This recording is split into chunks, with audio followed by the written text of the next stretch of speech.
자, 오늘 말씀의 주제는 세상의 빛 예수라는 제목으로 말씀을 전하려고 합니다. 세상의 빛 예수. 자, 지난 한 주간을 살펴보면 나의 삶 가운데 수많은 일들이 있었을 거예요. 출근. 또 공부. 집, 회사인 중에서도 여러 가지 일들이, 여러 가지 다양한 사건들이 내 삶에 있었겠죠.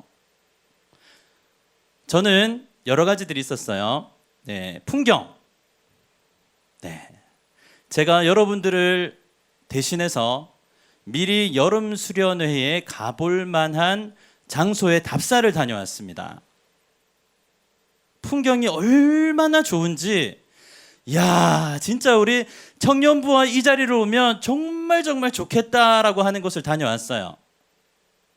그리고요, 바람, 시원한 바람이 제 볼을 스칠 때, 야, 이 바람을 우리 청년들과 함께 맞았다면 너무너무 이 시원하고 선선한 이 초여름의 역설적인 바람을 함께 누렸으면 좋겠다라는 생각도 해보게 되고, 건강검진 했거든요. 미루다 벌금 나온다고 해서 네, 저도 똑같아요. 미루다 벌금 나온다고 해서 건강검진을 받았는데, 네, 다행히도 하나는 좋고 하나는 안 좋아요. 네, 그래서 숙제가 남겨졌고요. 자, 그리고 책에 나온 한 구절.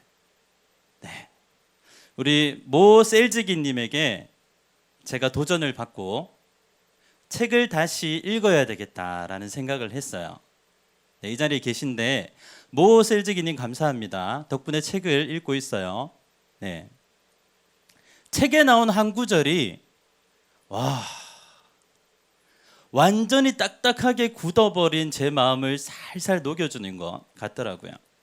이 책을 우리 청년부와 같이 읽었으면 좋겠다. 할 수만 있으면 100권의 책을 사서 다 나눠드리고 싶은데 사서 보세요. 네, 좋은 책이니까 사서 보세요. 자, 이 책인데요. 소통 전문가, 소통 강사, 네, 김창옥 씨의 책인데 잘 알고 계시죠?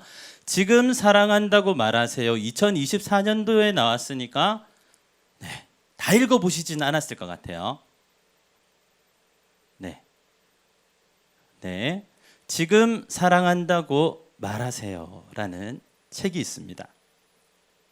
네, 당신에게 들려주고 싶은 80가지 짧은 이야기, 80개의 본인이 생각하는 삶에 대한 일화들, 그 삶을 통해서 스쳐가는 통찰들을 메모했다가 기록해 놓은 형식의 글인데, 저는 놀랐어요. 네, 처음에 이분을 제가 유튜브로 접했겠죠. 유튜브로 접하고 이분에 대해서 몇 번의 강의를 듣고 말 잘하는 사람, 재미있는 사람, 어떻게 저렇게 말을 잘하고 어떻게 저렇게 앞에 있는 분들을 들었다 놨다 하는, 목회도 저렇게 해야 되는 거 아닌가 앞에서, 그러면 조는 사람이 없을 텐데 하는 설교 연구의 대상으로, 어쩔 수 없어요. 목사는 직업병이 있잖아요. 설교 연구의 대상으로 보았던 분인데, 저분에 대한 아마 인식이 이 책을 통해서 바뀌었던 것 같아요. 네.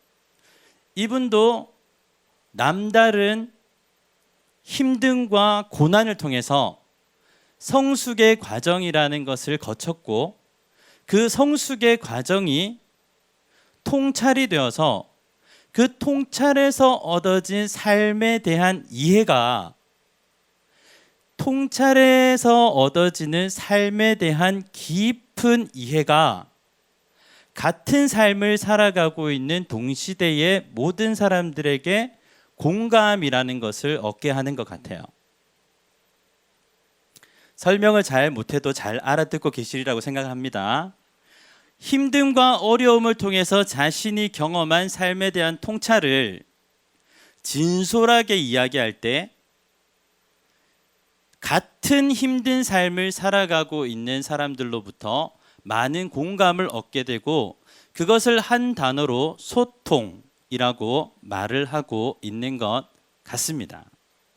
소통의 대가라고 말하는 저분의 책에 이런 글귀가 있어서 우리 청년부 형제자매들과 한번 나눠보려고 합니다. 이런 거예요. 좀 긴데 우리 또박또박 한번 같이 읽었으면 좋겠어요. 시작. 사랑한다면 예의를 지키는 것이 기본입니다. 친절함이 사랑을 만듭니다. 다정함이 관계를 지속시킵니다. 때로는 인위적이거나 형식적이라고 생각할 수도 있어요. 부자연스럽게 느껴질 수도 있고요. 하지만 자연스러운 불친절보다는 부자연스러운 친절이 더 낫습니다. 익숙한 무례보다는 다소 낯선 예의가 더 낫습니다. 반복되면 사랑이라는 이름에 비가 되어 내립니다. 가족이라서, 친한 친구라서, 오랜 연인이라서, 어차피 안 보면 그만인 사이라서 우리는 무례하고 무성의하게 말하고 행동합니다. 조금 더 예의 있게, 조금 더 친절하게, 조금 더 다정하게, 조금 더 존중하며 그렇게 서로의 곁에 있어 주셨으면 좋겠습니다. 그것이 곧 사랑입니다. 네. 저는 이 글을 읽으면서 우리 청년부 형제자매들이 저와 속도를 맞추어 줘서 함께 이 글을 읽어 주시는 데에 대해서 배려를 느낍니다.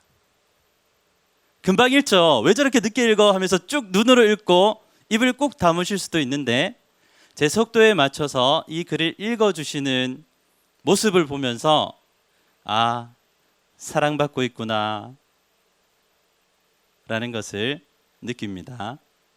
여러분들이 그렇게 무표정하게 저를 쳐다보고 있어도 저는 사랑받고 있다는 걸 느낍니다. 이전에는 몰랐을 건데 이제는 느끼고 있어요. 이런 글도 있더라고요. 같이 읽어볼까요? 시작.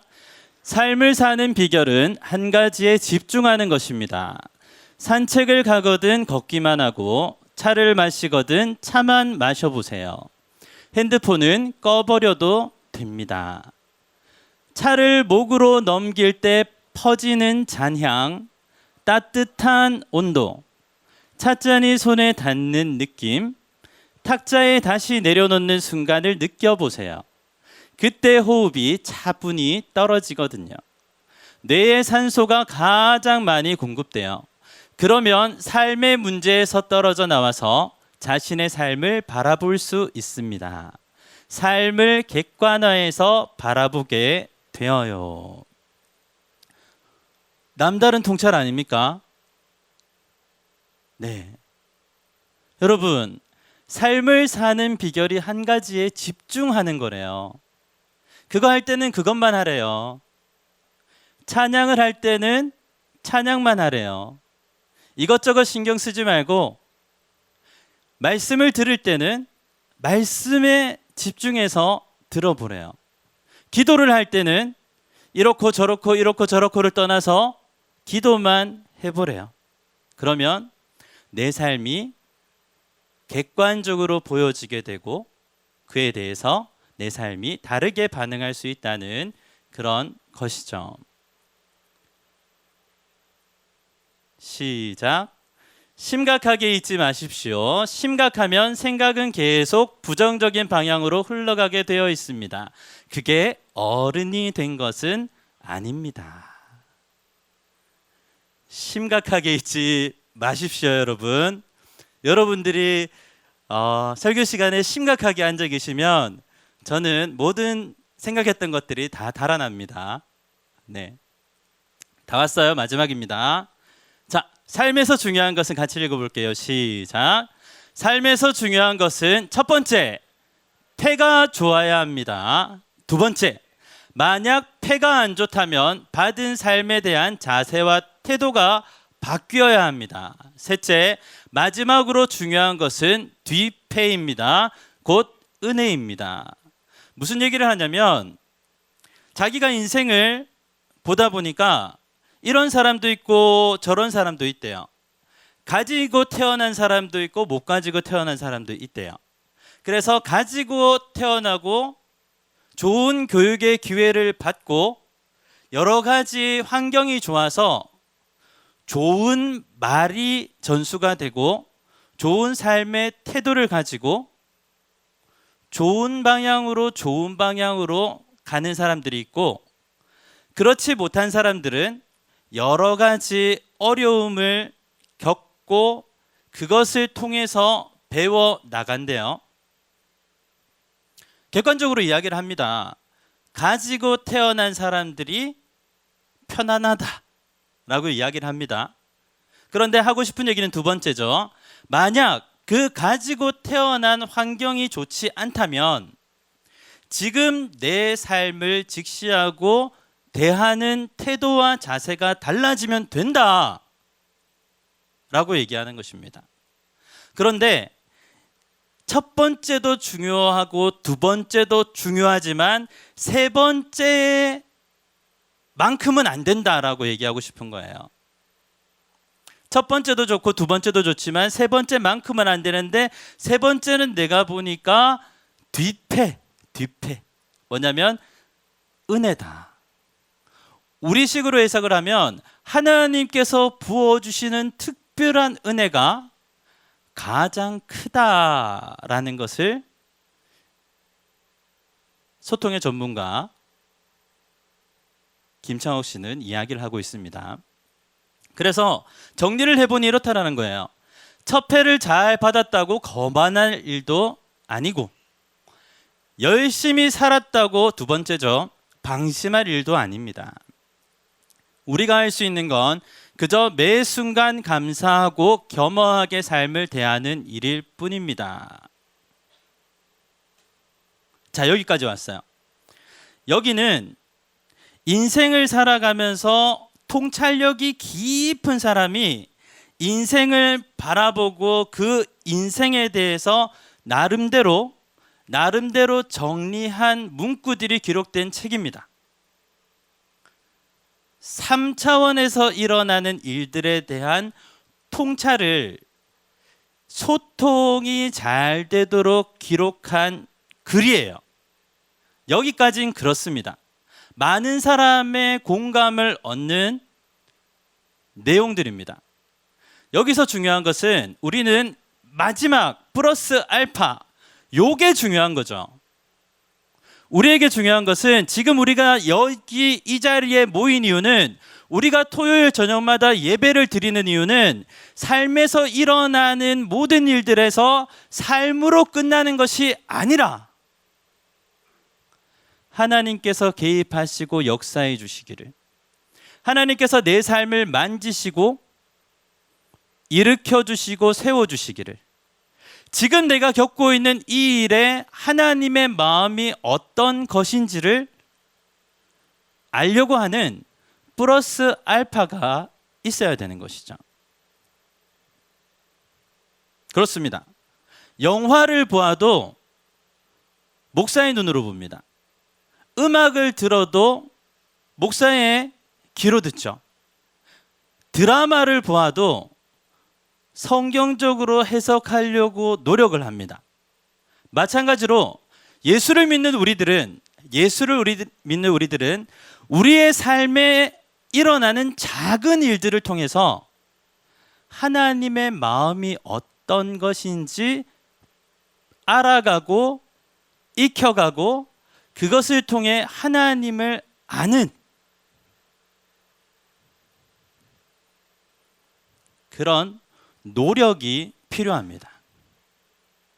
처음부터 하나님의 마음과 하나님의 말씀이 정확하게 깨달아지고 다 알아진다면 이런 과정은 필요가 없겠지만, 안타깝게도 태어나자마자 하나님과 1대1로 소통하는 사람은 없어요.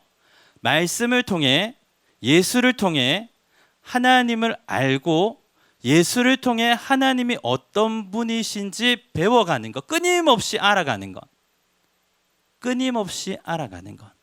파스칼이 얘기했잖아요.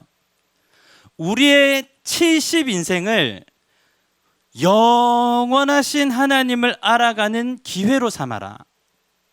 우리에게 주어진 날이 며칠이든지 그 삶의 매일 매 순간 매 순간을 영원하시고 전능하신 하나님을 알아가는 기회로 삼아라.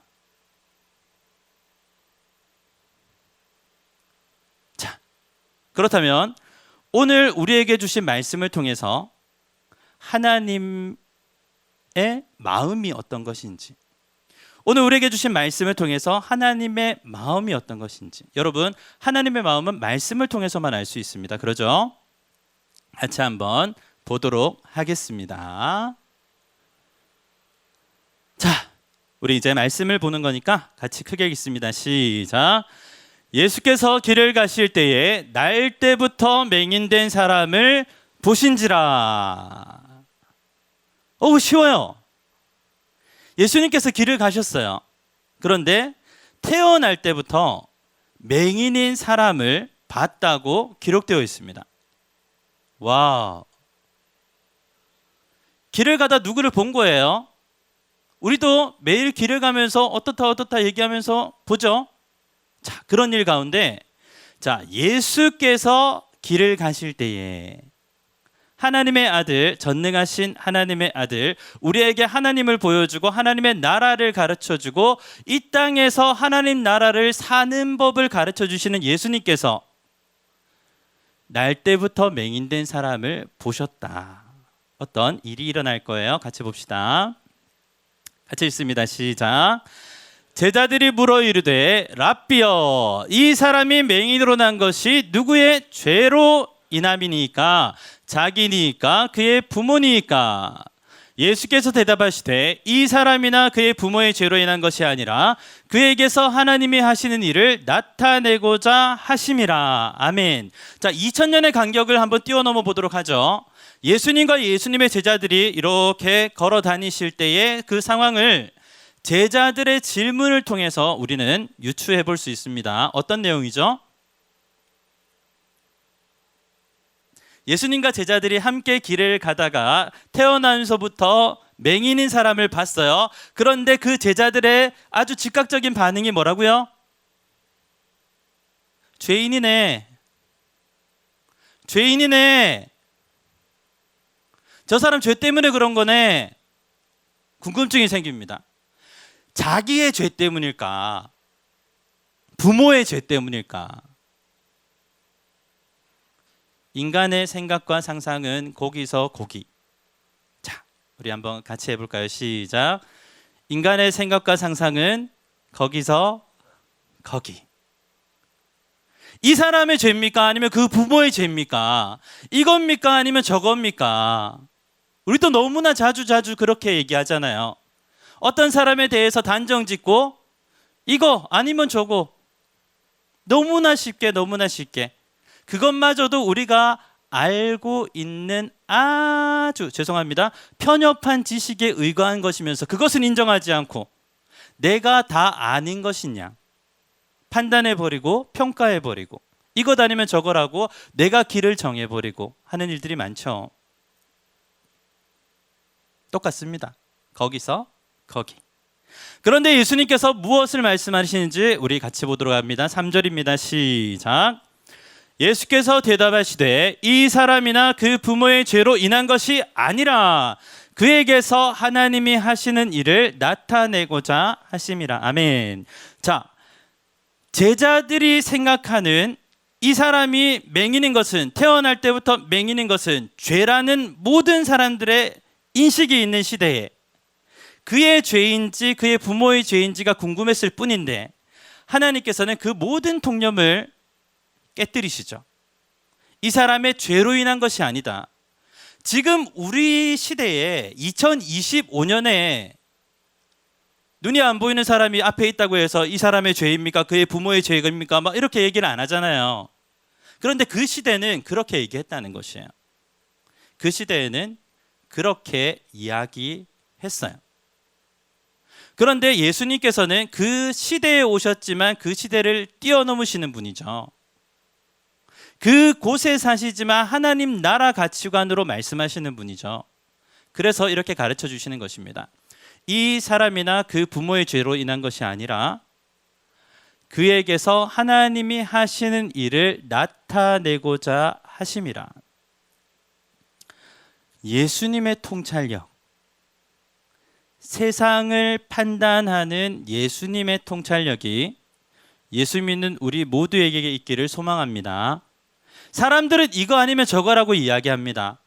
우리나라도 지금 이거 아니면 저거라고 막 얘기하죠.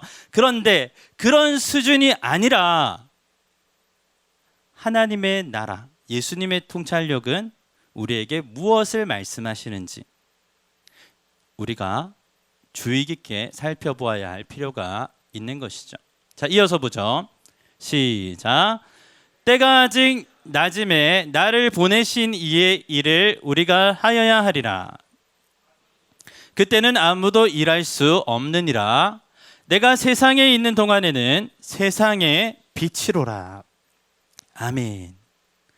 예수님께서 지금 맹인의 일과는 전혀 다른 이야기를 하시죠.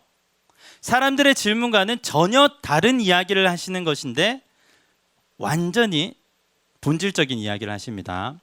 때가 아직 낮음에 나를 보내신 이의 일을 우리가 하여야 하리라.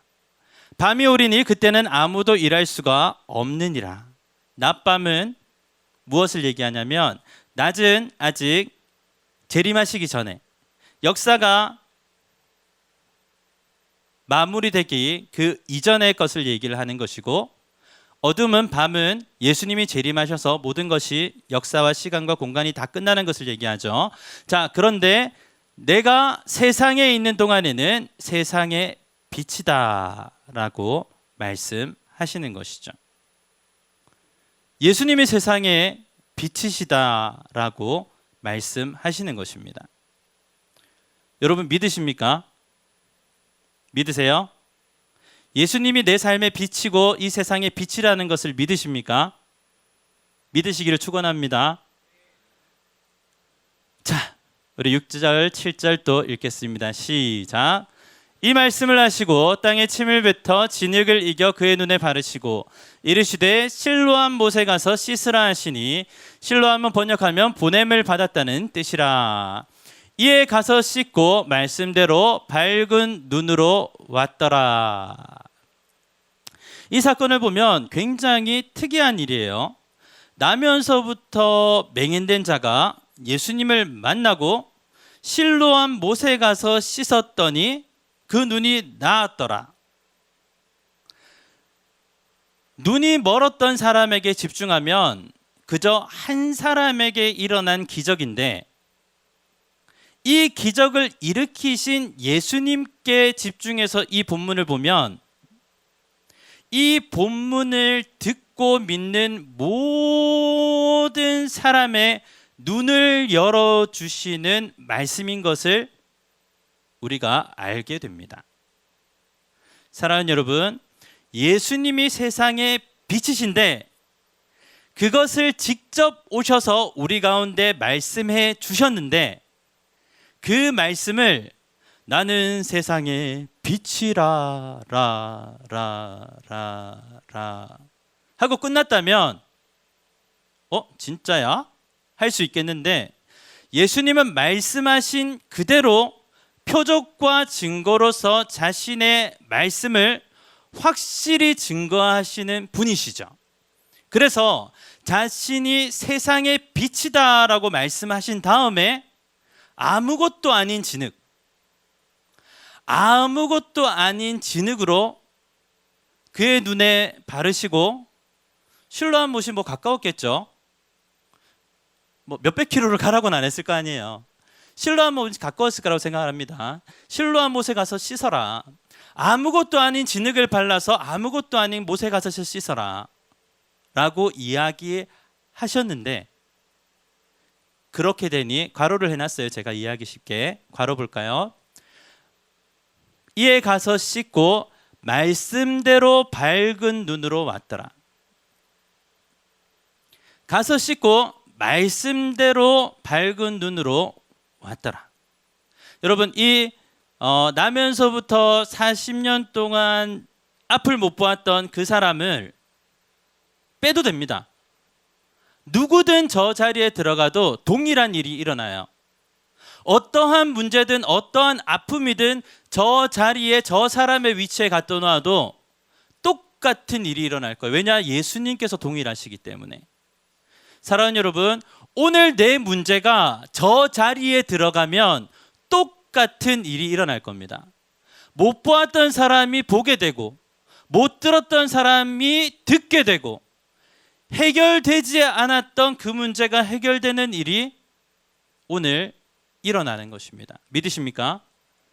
사랑하는 여러분, 예수님께서 세상의 빛이라고 우리에게 말씀하시고 그 말씀이 땅에 떨어지기도 전에 한 사람을 고쳐주셔서 그대로 되는 것을 보았을 때, 그 말씀 그대로 되는 것을 보았을 때 우리는 오늘 이 밤에 결단해야 할 것이 있습니다.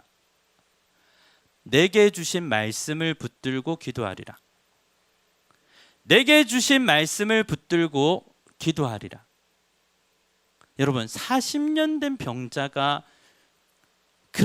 저렇게 쉽게 눈을 뜨는데 우리에게 있는 어떤 문제든 예수님의 손에 놓여지기만 하면 말씀대로 해결되어 왔더라가 되는 줄 믿습니다.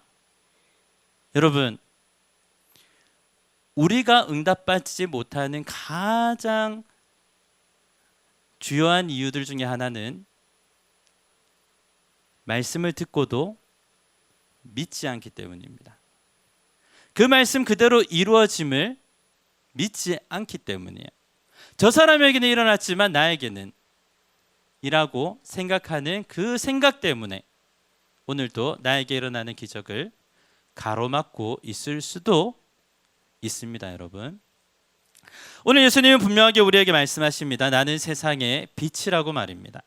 그리고 그것을 보여주심으로, 그것을 확증해 주심으로 다시 한번 우리에게 보여주시는 것은 너도 나에게 나아오라라는 것입니다. 내가 세상의 빛이다 라는 것입니다. 사람은 바뀔 수 있고 형편도 바뀔 수 있고 질병의 내용도 다를 수 있지만 주님 앞에 나오면 빛 대신 주님께서 우리를 밝게 비추어 주실 줄 믿습니다. 자, 그렇다면 오늘 내 삶에 허락하신 작은 일들을 통해 말씀이신 예수님을 만나는 것이 중요합니다. 삶에 대한 통찰에서 끝나면 안 되고요. 아, 오늘 좋았어. 아, 오늘 안 좋았어. 거기서 끝나지 마시고 오늘 내게 일어난 일들, 작은 일들을 통해서 말씀이신 예수님을 만나는 기회로 삼으시기를 축원합니다. 어떠한 일이든 괜찮아요. 여러분, 우리는 자주 생각합니다. 아주 오랜 노력과 아주 많은 시간과 노력을 기울여야 예수님께 가까이 갈 수 있다고 말입니다. 그런데 말씀을 통해 우리에게 분명히 보여주시죠. 40년 된 맹인이 무엇을 했습니까? 자기의 눈이 떠지기 위해 무엇을 했냐고요? 아무것도 안 했어요. 네, 그저 앞에서 자기 눈에 진흙을 바르는 사람을 뿌리치지 아니하고 가서 실로암 갓에 못에 가서 씻어내라고 하는 것을 무시하지 않았어요. 그리고 그대로 했죠. 이 작은, 이 어쩌면 그 인생의 찰나적인 그 말씀의 순종이, 그 작은 순종이 그의 인생 전체를 바꾸었던 것처럼 오늘 이 밤 우리가 드리는 작은 기도가, 오늘 이 밤 우리가 주님께 기도하는 이 작은 부르짖음이 우리 인생 전체를 바꿀 것을 믿습니다. 그러죠. 성령께서 우리를 지금도 도우시고 계심을 믿으시기 바랍니다. 그렇습니다. 이 시간 우리 마음을 정돈하고 내게 주신 말씀을 한번 간추려 볼게요. 그리고 그 말씀 붙들고 기도할 겁니다. 주님께서 40년 된 병자를 찾아오셔서 내가 세상의 빛이다라고 말씀해 주시며 2000년이 지난 오늘에도 내가 너의 빛이다라고 말씀해 주시며 진흙을 이겨 그의 눈에 바르시고 실로암 못에 가서 씻으라라고 말씀하셨던 그 말씀, 오늘 나에게 주시는 말씀으로 받아 나의 삶의 작은 순종으로 주님 앞에 나아갈 때 주님께서 내가 기대하는 그 모든 것 이상으로 내 삶에 놀라운 역사를 일으켜 주실 것을 믿습니다. 우리 그 말씀 기억하면서 우리 찬양하고 기도하도록 하겠습니다.